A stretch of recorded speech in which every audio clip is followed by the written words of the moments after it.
ভারতের পশ্চিম সীমান্ত রাজস্থান থেকে গুজরাটের রান অফ কাচ এবং আরব সাগর পর্যন্ত ভারত শুরু করছে এক বিশাল সামরিক মহড়া। এক্সারসাইজ ত্রিশূল আগামীকাল অর্থাৎ 30শে অক্টোবর থেকে 10ই নভেম্বর 2025 পর্যন্ত এই এক্সারসাইজ চলবে। গোটা পৃথিবীর চোখ এখন এই দিকে। কি হচ্ছে সেখানে? কেন এই মহড়ার নাম ত্রিশূল? এর আসল লক্ষ্যই বা কি? কিন্তু আসল প্রশ্নটা হলো, এই মহড়ার মাধ্যমে ভারত কি পাকিস্তানকে একটি চূড়ান্ত এবং সরাসরি বার্তা দিতে চাইছে?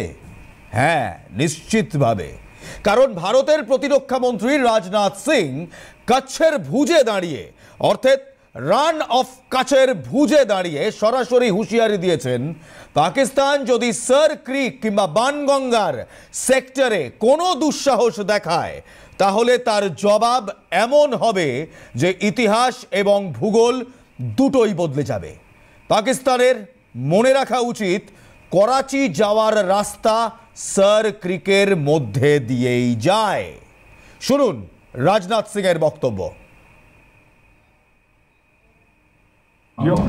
आजादी के 78 साल बीत जाने के बावजूद सरक्रीक इलाके में सीमा को लेकर एक विवाद खड़ा किया जाता है।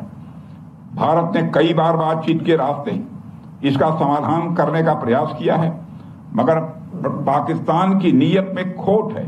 जिस तरह से हाल में पाकिस्तान की फौज ने सरक्रीक के सटे इलाकों में अपना मिलिट्री इंफ्रास्ट्रक्चर बढ़ाया है, वह उसकी नीयत बताता है। अगर सरक्रीक इलाके में पाकिस्तान की ओर से कोई भी हिमाकत की गई तो उसे ऐसा करारा जवाब मिलेगा कि इतिहास और भूगोल दोनों बदल जाएंगे। मेरे साथियों, पाकिस्तान को याद रखना चाहिए कि कराची का एक रास्ता क्रीक से ही होकर गुजरता है। রাজনাথ সিং কিন্তু এমনি এমনি এই কথা বলেননি।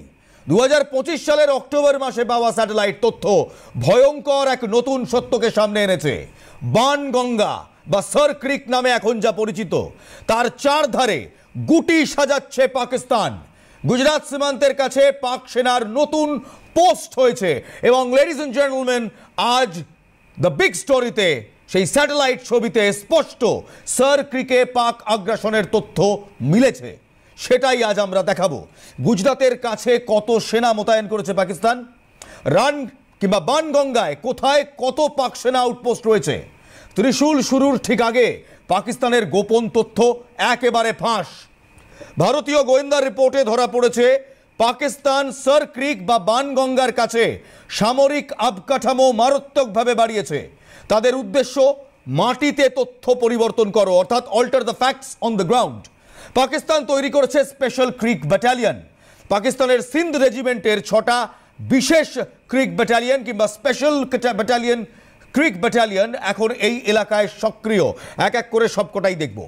এছাড়াও ভারতীয় সীমান্ত থেকে মাত্র 2 কিলোমিটার দূরে তারা রাহাদে পীর নামে ফরওয়ার্ড বেস তৈরি করেছে। হারামি নালা এবং বান্দাধোরা এই দুটো জলপথগুলিতে নতুন পোস্ট স্থাপন করেছে, যেখানে 6-7 জন করে পাকিস্তান মারিনস মোতায়েন রয়েছে। আকাশে নজরদারির জন্য তাদের কাছে P3 এরিয়ান মেরিটাইম পেট্রোল এয়ারক্রাফটও এসছে। এক এক করে এই সমস্ত জায়গার খুঁটিনাটি তুলে ধরবো। প্রথমে রাহাদে পীর মেরিন ব্যারাক্সের লোকেশন দেখুন। প্রথম দেখাবো রাহাদে পীর মেরিন ব্যারাক্সের লোকেশন। বানগঙ্গার কাছে পাকিস্তানের রাহাদে পীর আউটপোস্ট। একদম স্যাটেলাইট ছবি দেখাচ্ছি এক্সক্লুসিভ। বানগঙ্গার পশ্চিম ঘাটে পাক সেনার এই নতুন ঘাঁটি। পাক মেরিনদের ব্যারাক ও লঞ্চ প্যাস্ট এই প্যাডে রয়েছে।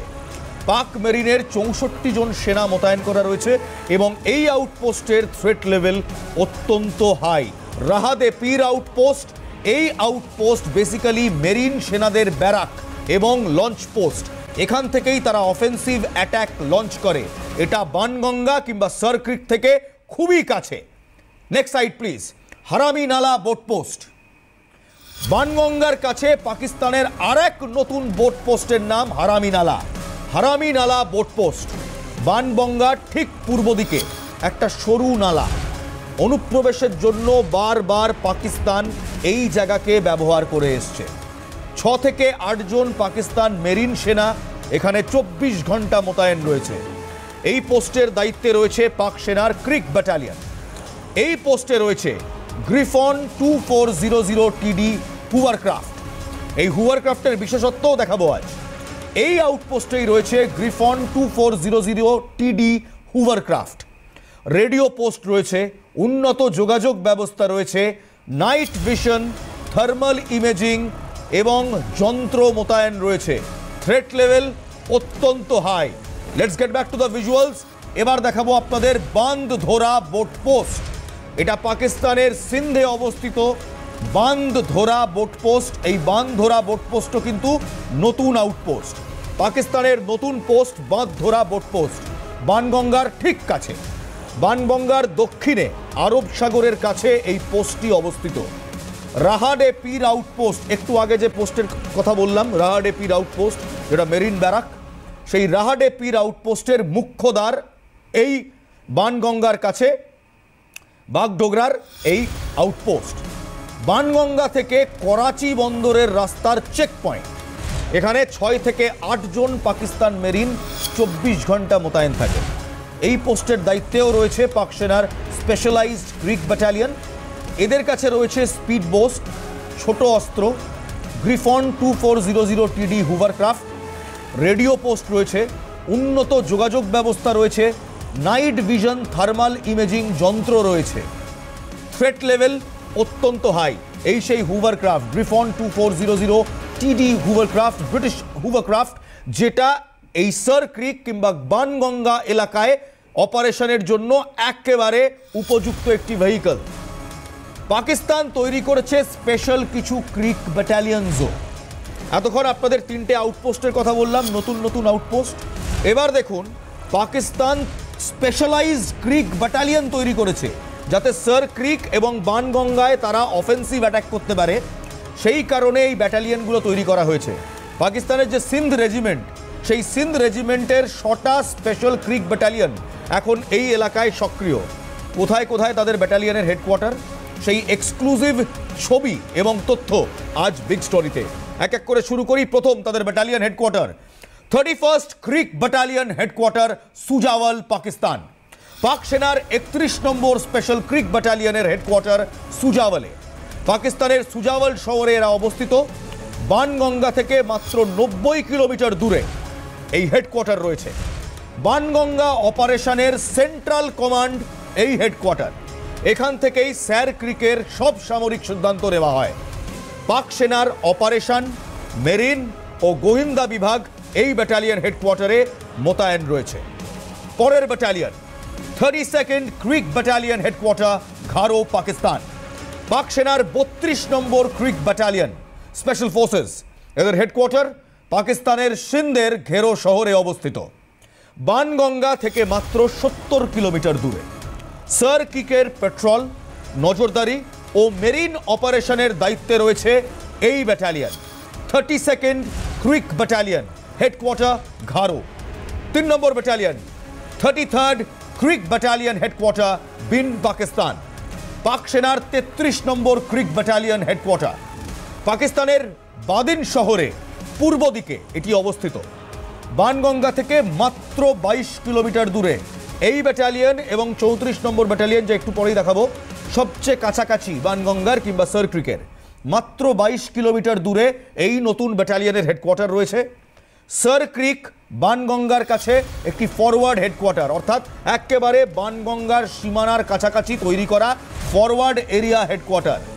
হারামি নালা এবং বাঁধাধরা বোট পোস্টের অপারেশন কমান্ড সমস্ত কিছু এই 33 নম্বর ক্রিক ব্যাটালিয়ন সামলায়। এর থ্রেট লেভেল অত্যন্ত হাই। এবার আসুন পরের ব্যাটালিয়ন 34 ক্রিক ব্যাটালিয়ন হেডকোয়ার্টার, জাতি, পাকিস্তান। পাক সেনার 34 নম্বর ক্রিক ব্যাটালিয়ন হেডকোয়ার্টার পাকিস্তানের সিন্ধ প্রদেশের জাটি শহরে অবস্থিত। এটি বানগঙ্গার সবচেয়ে কাছের হেডকোয়ার্টার। বানগঙ্গা থেকে মাত্র 15 কিলোমিটার দূরে।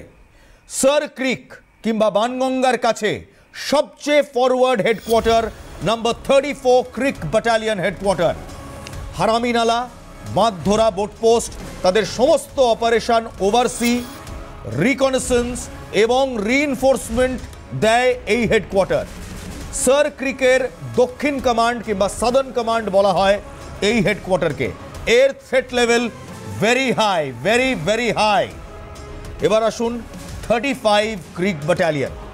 35 number creek battalion headquarter Keti Bandar, পাকিস্তানে। পাক সেনার 35 নম্বর ক্রিক ব্যাটালিয়নের হেডকোয়ার্টার এটি কাটি বন্দরে অবস্থিত, বানগঙ্গা থেকে মাত্র 60 কিলোমিটার দূরে। বানগঙ্গা অপারেশনের সাপোর্ট সেন্ট্রাল কমান্ড, কিংবা বলতে পারেন ক্রিক ব্যাটালিয়ন হেডকোয়ার্টার, যেটা ওই 31 নম্বর ক্রিক ব্যাটালিয়ন হেডকোয়ার্টার, যেটা তার সেন্ট্রাল কমান্ড, তার একটা ব্যাকআপ টিম, ব্যাকআপ হেডকোয়ার্টার। পাক সেনার পেট্রোলিং অপারেশন, মেরিন ও গোয়েন্দা বিভাগ এই হেডকোয়ার্টারে মোতায়েন রয়েছে। যেহেতু সার ক্রিকে কাদা ও জলাভূমিতে সাধারণ জাহাজ চলাচল করতে পারে না, মার্শল্যান্ড অনেকটা আমাদের সুন্দরবনের ওই পাঁকে ভেজা রাস্তার মতো, এখানে সাধারণত বড় জাহাজ, ফ্রিগেট, স্ট্রাইকার এগুলো চলাচল করতে পারে না। এই চ্যালেঞ্জকে মোকাবিলা করার জন্য পাকিস্তান মেরিন বাহিনীতে যুক্ত হয়েছে 3টি অত্যাধুনিক গ্রিফিন 2400 টিডি হোভারক্রাফট। হোভারক্রাফট এমন একটি যন্ত্র যেটা স্থলে এবং জলে একই সঙ্গে চলতে পারে। ব্রিটিশ প্রযুক্তিতে তৈরি হয়েছে এই যানগুলো। বালুকাময় উপকূল, অগভীর জল এবং জলাভূমি সবখানেই সমান গতিতে এরা চলতে পারে। এই যে হোভারক্রাফট 17 জন সেনা বহন করতে পারে একসঙ্গে। এর গতিবেগ 35 নটিক্যাল মাইল প্রতি ঘন্টায়, ঘন্টায় 35 নটিক্যাল মাইল স্পিডে এটা চলতে পারে। সার ক্রিকের মতো প্রতিকূল অঞ্চলে দ্রুত সেনা নামানো বা সরিয়ে আনা, যাকে আমরা ইংরেজিতে বলি ইনসার্শন অ্যান্ড এক্সট্রাকশন, তার জন্য এটি পাকিস্তানের নতুন শক্তি। এবার আপনাকে দেখাবো এই হোভারক্রাফট ঠিক কীভাবে চলে। Exclusive visuals ladies and gentleman, দেখুন, বিগ স্ক্রিন প্লিজ।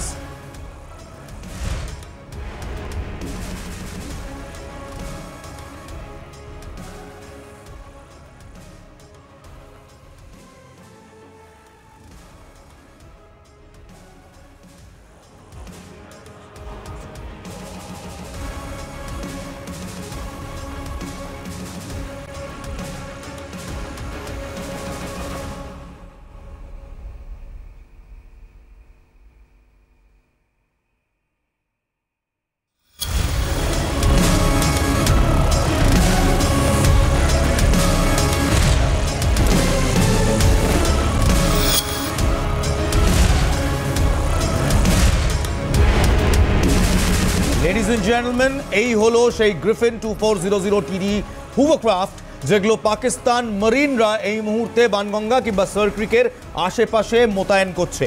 অন্তত 2025 সালের অক্টোবরের স্যাটেলাইট ইমেজেস এবং গোয়েন্দা রিপোর্ট তাই বলছে। শুধু তাই নয়, আরও একাধিক চমক রয়েছে। কেন মোতায়েন হচ্ছে? কয়েকদিন আগে 25শে অক্টোবর পাকিস্তান নেভি চিফ সেখানে গিয়ে কি করলেন, এই হোভারক্রাফটে চড়ে কি করলেন, এবং এর প্রতিঘাতে ভারত কি জবাব দিচ্ছে, ভারতের ত্রিশূলে কোন কোন ওয়েপন্স, কোন কোন হাতিয়ার আমরা নামাচ্ছি, ভারতের নাম নামক নিশানের জন্য ভারত কিভাবে প্রস্তুতি নিচ্ছে, আর পাকিস্তানের আরো একাধিক তথ্য ফাঁস হবে আজকে বিগ স্টোরিতে। লেডিজ এন্ড জেন্টলম্যান, আমি ইলমাস সৈয়দ একটা ছোট্ট বিরতি নিচ্ছি, বিরতির পর ফিরে আসছি। দেখতে থাকুন দ্য বিগ স্টোরি।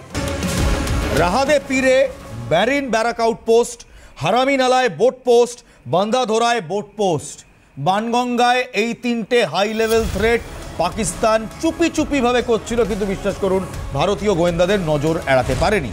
তাদের স্পেশাল ক্রিক ব্যাটালিয়ন কোথায় আছে, কেন আছে, সমস্ত কিছু দেখিয়েছি এই প্রতিবেদনে, বারবার দেখাবো। কিন্তু এবার শুনুন, এই গোয়েন্দা রিপোর্ট সামনে আসার পরেই শুরু হয় ত্রিশূলের কর্মকাণ্ড। পাকিস্তান যখন বানগঙ্গা বরাবর এই কর্মকাণ্ড করছে, তখন ভারত আসারও নামলো অপারেশন কিংবা এক্সারসাইজ ত্রিশূল নিয়ে।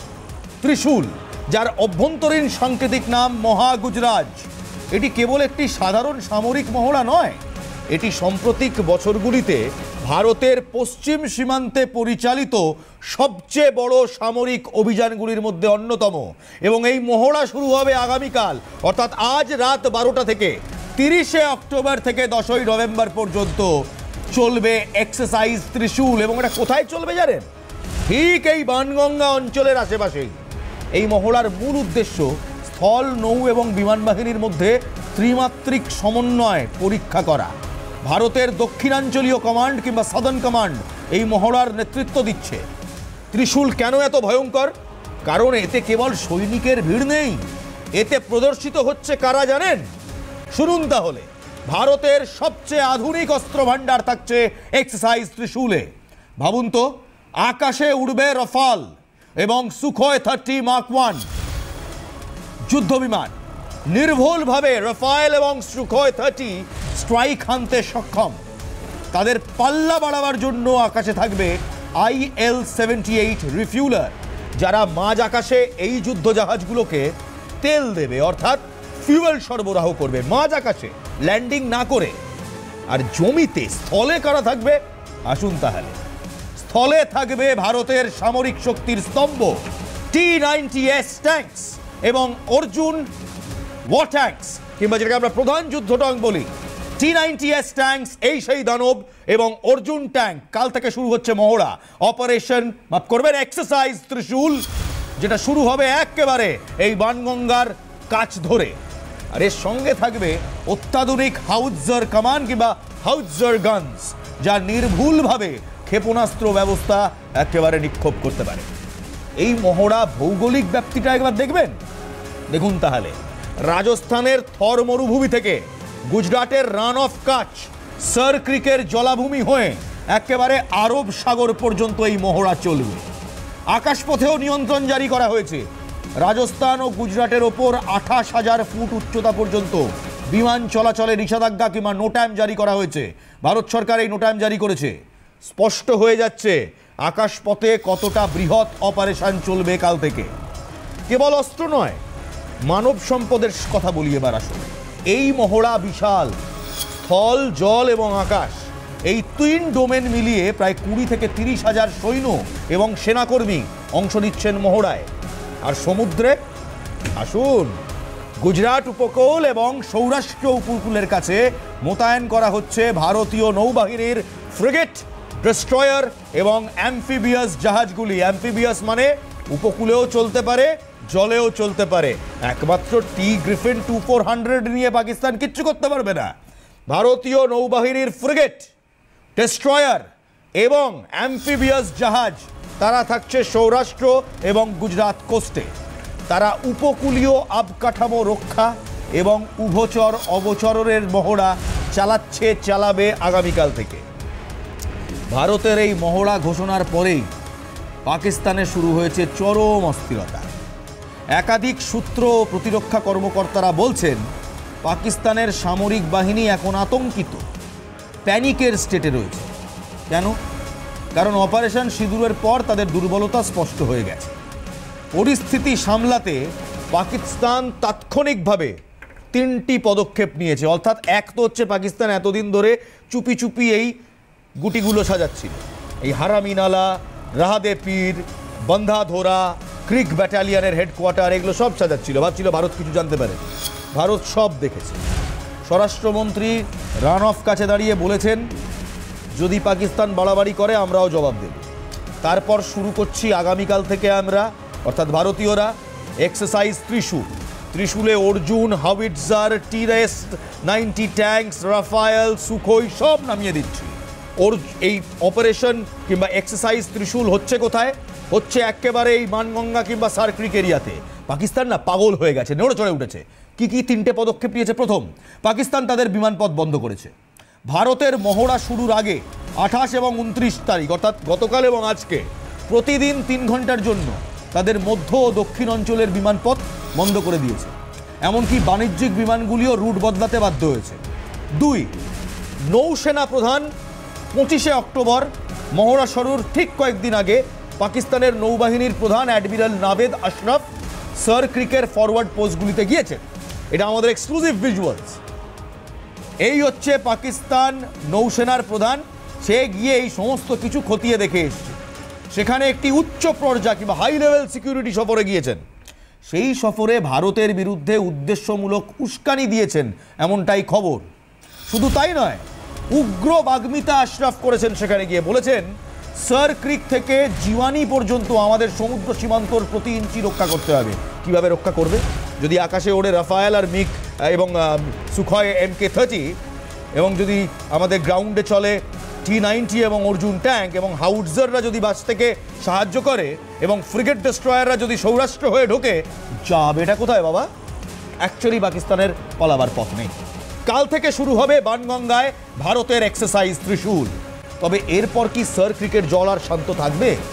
একদিকে পাকিস্তানের উস্কানিমূলক নির্মাণ, নতুন হুভারক্রাফট, চীনা মদত, অন্যদিকে ভারতের দৃঢ় সামরিক শ্রেষ্ঠত্ব, আধুনিক যুদ্ধাস্ত্র এবং করাচির প্রবেশপথে সতর্ক অবস্থান। ভারত এই মহড়ার মাধ্যমে স্পষ্ট করে দিয়েছে অর্থনৈতিক স্থিতাবস্থা রক্ষা, সমুদ্রপথের সুরক্ষা এবং জঙ্গি অনুপ্রবেশ বন্ধ করার জন্য এই 3 বিষয়ে ভারত কোনো আপোষ করবে না। স্যার ক্রিকের জলাভূমি আর নিরীহ জলপথ নেই, এটি এখন একটি মারাত্মক রণক্ষেত্র। রাজনাথ সিং ঠিকই বলেছেন, করাচি যাওয়ার রাস্তা স্যার ক্রিকের মধ্যে দিয়েই যায়, আর এক্সারসাইজ ত্রিশূল সেই রাস্তার মুখে ভারতের শক্তি এবং সংকল্পের চূড়ান্ত প্রতীক হিসেবে দাঁড়িয়ে আছে। পাকিস্তান যদি ভুল করে তাহলে ইতিহাস বদলাতে সময় লাগবে না। সমুদ্রের ভূগোলে রক্তের আঁচ পড়তে পারে, শুধু তাই নয়, নাম নামক নিশানের জন্য Indian army, Indian air force and Indian navy যা ইচ্ছে তাই করতে পারে, like to gentleman. Ladies and gentleman, আজকে এখানেই বিগ স্টোরি শেষ করছি। আগামীকাল আবার দেখা হবে। ভালো থাকবেন, ভালো রাখবেন। জয় হিন্দ।